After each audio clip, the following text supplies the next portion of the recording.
What's up? I'm Matty Marshall, here with Bart Yachimec. Hey Matty, how you doing, buddy? I'm doing pretty good, man. And you know, Edmonton Impact. Actually, I've really wanted to interview you for a while because your name was floating around as you guys were coming up the ranks, and never really got to. Now we've been introduced, we've hung out and talked a little bit, but I haven't got a chance to kind of pick your brain as to what you think is going on out there in the world of paintball, and with your team too, because your team has had a really. I love good paintball stories. That's why we're here, for the adventure, for the fun, and you guys have a badass paintball story, you know. So where did it start, man? How'd you get into this crazy mess that's paintball? It was definitely a mess. It started back in Hawaii, actually. We were on a holiday and the kids were all hung up on paintball and shooting markers and trying to come out and play, and I was told, our family was, as I grew up, was never for guns. Totally against it. I didn't want to have anything to do with it. So we were in Hawaii on a spring break and nothing going on, so let's go check out the store.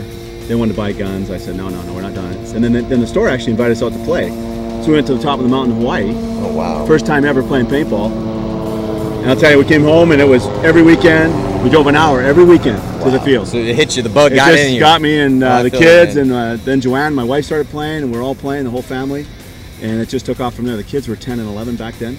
Wow. So they're 17 and 18 today, and look at where we are today playing. Here we are on the beach, and I know. You guys have been here for a month now, right? We came down early for the Phoenix event for the PSP, and we've practiced a week before that, and we just thought, 13 guys down there, fly them all the way home, fly them all the way back. Yeah. Get accustomed to the good weather that we have down here. I'm glad you guys did that. It's going to help you out, get acclimated and just enjoy the weather down here. Yeah. It's been good, Matty. Yeah, I can imagine. How's it back at home right now? Well, we're still in snow up there. Oh, so it's almost April. It's crazy. Oh. We're not even golfing yet. Wow, that's so at least we're suffering up there, but we're down here, so it's okay. Yeah, so you're like, that's what Josh was like. Yeah, man, this is beautiful. I don't even know. All right, we got to play some paintball tomorrow. Yeah. So okay, so what is it what makes Impact different? Because a lot of teams have tried to do what you guys have done.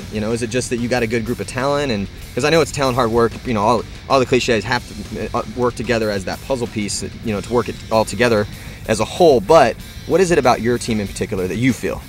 It's a hard one, because I think we learned the most back when we played Div 2 and went to that semi-pro bracket. We learned a lot that we had to adjust.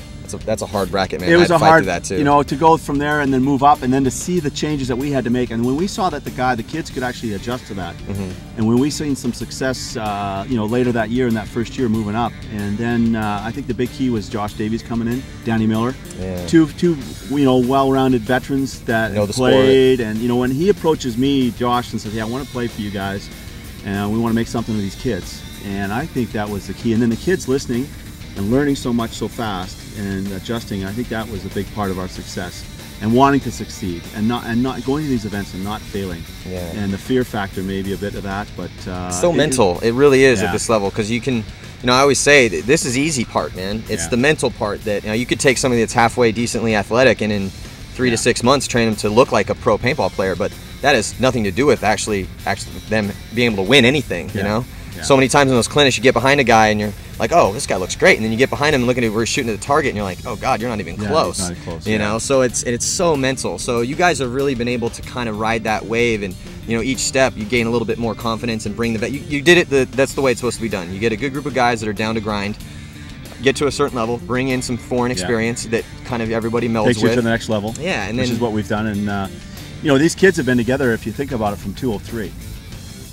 5 of the 7 or 8 have been together from that time. They played together, they've hung together, and it's funny, we're down here for like almost 3 weeks a month, and we're not really getting on each other's nerves. That's great, which is a good thing. That bodes well. That says a lot for the guys. That's one of the reasons Dynasty was so great. I mean, they got on each other's nerves, but they were like a family, and that's what it's definitely got to be. So what's the future then for you guys? Tell me about who are your sponsors and where are you going, and what's this year? What's in store this year for Impact? The sponsorships, I think, have really attached themselves to us, and we've attached ourselves to them, and that's Empire and Eclipse and Badlands, Trevor, and all the guys. And I think, I've always said to the guys, respect your sponsors, do the right things. We don't want to be out there, creating problems. We've been a clean team, and all from the very beginning. And I think that attracts good sponsors, and I think we're trying to do whatever we can for them, and vice versa, and it's been really, really good. So I think the future of Impact, we've done well. This year I think is going to be a tough year, because a lot of teams know how we play now, which an unknown energy coming in last year there was times when they didn't know how to play us. And I think this year is going to be a tougher year. As much as I'd like to say we come in and we've matured, it's going to be, here we are at Huntington, first event, it's the 7th man. It's going to be interesting. Well, we're going to find out in a couple days. Yeah, it's going to be wild, I think. So how do you feel about the field? You know, have you guys, I know you practice it a little bit, and is it aggressive field, conservative? What's your personal opinion on how the field plays? Well, I think the field is, it can be played both ways. And that's, I think, is going to be the difficult thing is if a team sits back, they can get hurt, and a team that's really aggressive can win games. So it's a combination of games. You know, we didn't have any games that really went to time through the 3 days that we practiced them. So it's going to be an interesting field. I can see some teams, they get into certain spots, they're going to win, and some teams that sit and they're going to win too because those guys are trying to be too aggressive. So it's a real interesting setup. Well, best of luck, man. Okay, buddy. I appreciate the. You're looking the a little interview. white, actually, Matty. A little white. I'm white though. That's just how it is, you know. I've got the Irish blood, and until I live in San Diego, you'll see me in the shade like, oh my god, like a vampire. Yeah, just so I don't get like, you know, half my nose cut off like my pops, poor guy. But Dad, I still love you, Dad. All right, thanks, Bart. Appreciate it. Good luck, man. All right, man. And we'll get you soon. Thanks for having us. Take care.